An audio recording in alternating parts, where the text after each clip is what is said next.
The rain hammered against the windows of the small Virginia Beach diner as Lieutenant Commander Sarah Chun sat alone in a corner booth, her coffee growing cold. At 47, she had the kind of quiet presence that made people look twice, though they could never quite put their finger on why. Her hands, wrapped around the ceramic mug, bore faint scars that told stories she'd never share. After 25 years as a Navy SEAL, the first woman to complete the program and survive a quarter-century of classified missions, Sarah had finally retired. But retirement felt like wearing shoes 2 sizes too small.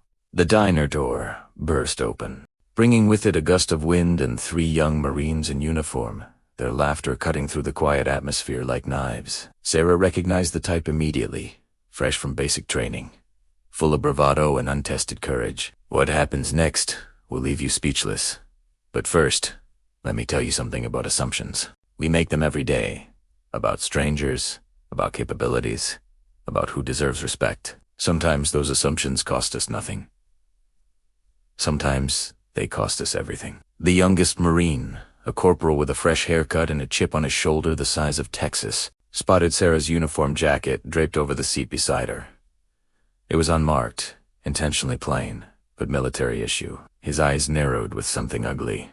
A need to prove himself that had nowhere else to go. He strutted over, his buddies following like shadows, and stood over her table with his arms crossed. Sarah looked up slowly, her dark eyes meeting his with the kind of calm that comes from staring down far more dangerous things than an angry boy playing soldier. "You lost, lady," he sneered, loud enough for the whole diner to hear. "This is a military town. We don't take kindly to stolen valor around here." His friends shifted uncomfortably, but he pressed on, feeding off their presence. "What are you pretending to be? Some kind of soldier? Let me guess. You did a year in administration, and now you think you're one of us." Sarah took a sip of her cold coffee, saying nothing. She'd learned long ago that silence was often the most powerful weapon. The corporal's face reddened, his ego bruised by her lack of reaction. Elaine had drawn his hands on her table, invading her space with deliberate aggression. "I said, are you deaf? Take off that jacket before I make you take it off. Women like you disgrace the uniform.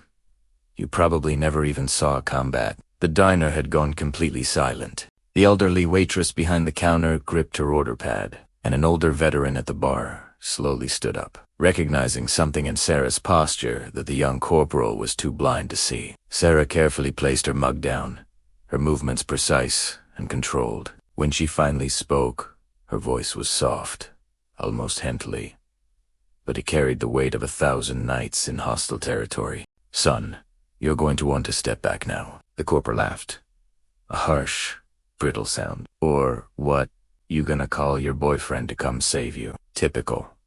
Women always need." He'd never finished the sentence. In a movement so fast it seemed to blur, Sarah stood, redirected his weight, and had him face down on the table with his arm locked behind him before his brain could process what happened. His friends jumped forward instinctively, but froze when they saw the look in her eyes.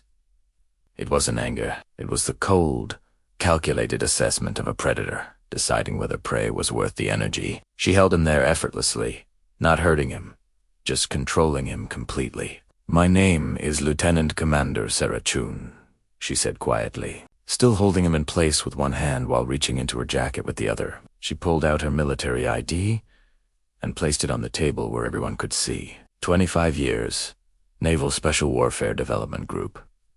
That's SEAL Team 6, in case you're wondering. I've completed 16 deployments across 4 continents. I've been shot twice, stabbed once, and I've carried men twice your size out of firefights while under enemy fire. She released him slowly, and he stumbled back, his face now pale beneath the embarrassment. Sarah picked up her ID and looked at the 3 young Marines.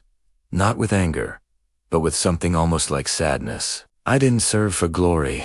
I served because someone had to, and I never, not once, assumed I was better than anyone else because of their gender, their rank, or how they looked. That's not what the uniform means." The corporal's voice cracked when he finally spoke. "Ma'am, I'm sorry. I don't know what." Tears were forming in his eyes now, the weight of his mistake crushing down on him. His friends stood frozen, witnesses to a lesson learned the hardest way. Sarah's expression softened. She reached out and straightened his uniform collar, a gesture so maternal it seemed to break something inside him. "You're young. You're scared. You want to prove you belong. I understand that, but real strength isn't about making others feel small. It's about lifting them up. Remember that.